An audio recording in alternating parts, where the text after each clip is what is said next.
kingdom is inside of you, and it is outside of you. When you come to know yourselves, then you will be known, and you will realize that you are the sons of the living Father.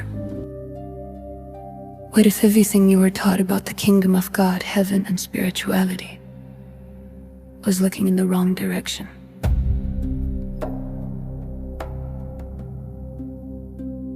For centuries, countless believers have been encouraged to look almost exclusively outward, toward distant heavens, sacred institutions, and realities beyond this physical life. But what if one of the most fascinating spiritual texts of the ancient world invited people to begin the journey somewhere entirely different? What if a forgotten voice from early Christianity challenged us to look within?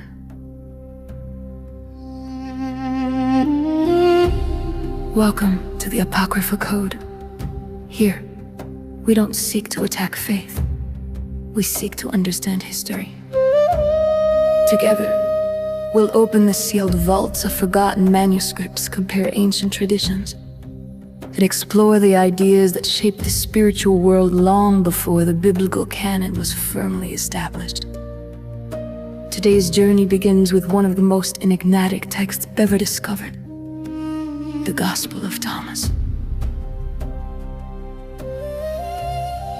Listen carefully to these remarkable words, preserved for centuries and rediscovered beneath the sands of Egypt. The kingdom is inside of you, and it is outside of you. When you come to know yourselves, then you will be known, and you will realize that you are the sons of the living Father. But if you do not know yourselves, then you dwell in poverty, and it is you who are that poverty.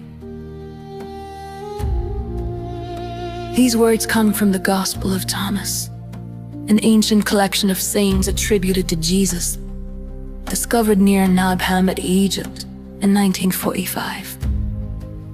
Although it was ultimately left outside the biblical canon, many scholars consider it one of the most significant discoveries in the study of early Christianity.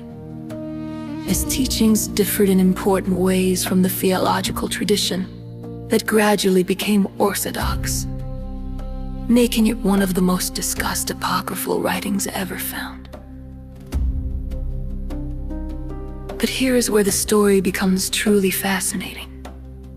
When we place this ancient saying beside the canonical Gospels, the differences are not always as absolute as they first appear.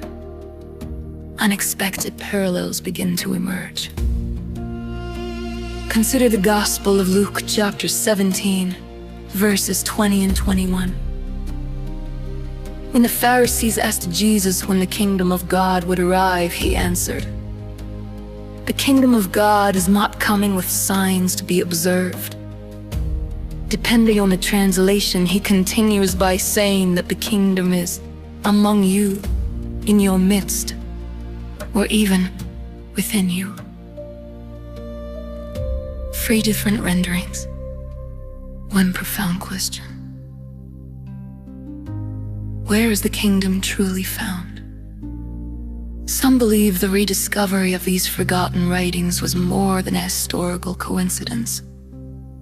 Others see it simply as one of archaeology's greatest discoveries. Whatever your perspective, their survival across nearly 2,000 years inflates a remarkable question. Why do these words continue to speak so powerfully today? As an ancient Germanic saying declares, "As above, so below, as within, so without." Whether that wisdom reflects a universal spiritual principle, or merely an intriguing philosophical echo, is a question each seeker must answer for themselves. In the next part of our journey, we'll explore what the Gospel of Thomas meant by spiritual poverty, and why knowing yourself may have been considered one of the most revolutionary teachings ever attributed to Jesus.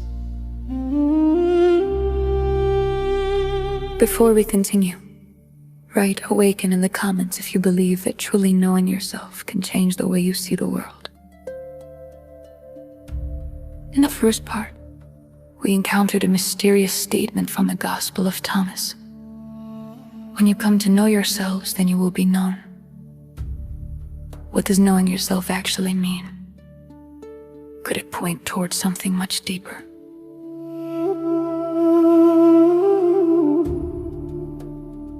The Gospel of Thomas speaks of poverty, but this is not necessarily poverty of money. It seems to describe something within the human being. A person can have wealth, status, knowledge, and influence, and still feel profoundly empty. When we do not understand who we truly are, we may live in a kind of spiritual poverty. Interestingly, the Gospel of Matthew says, "Blessed are the poor in spirit, for theirs is the kingdom of heaven."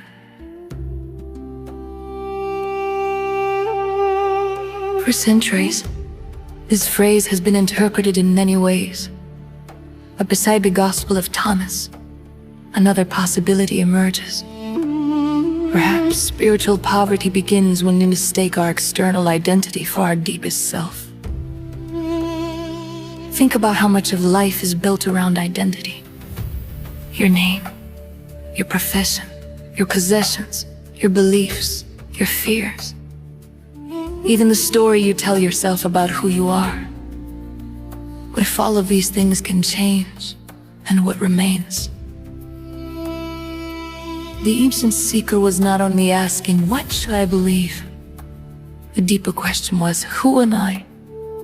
And even more deeply, who am I beneath everything I have been taught to become?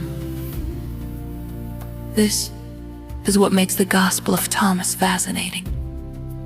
Its sayings challenge the reader to look beyond appearances and examine reality from within. This does not mean rejecting religion.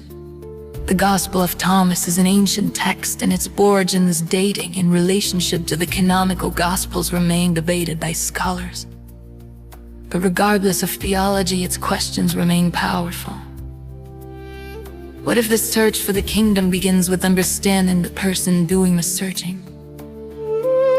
What if the greatest obstacle is not the absence of an answer, but the assumptions we bring with us?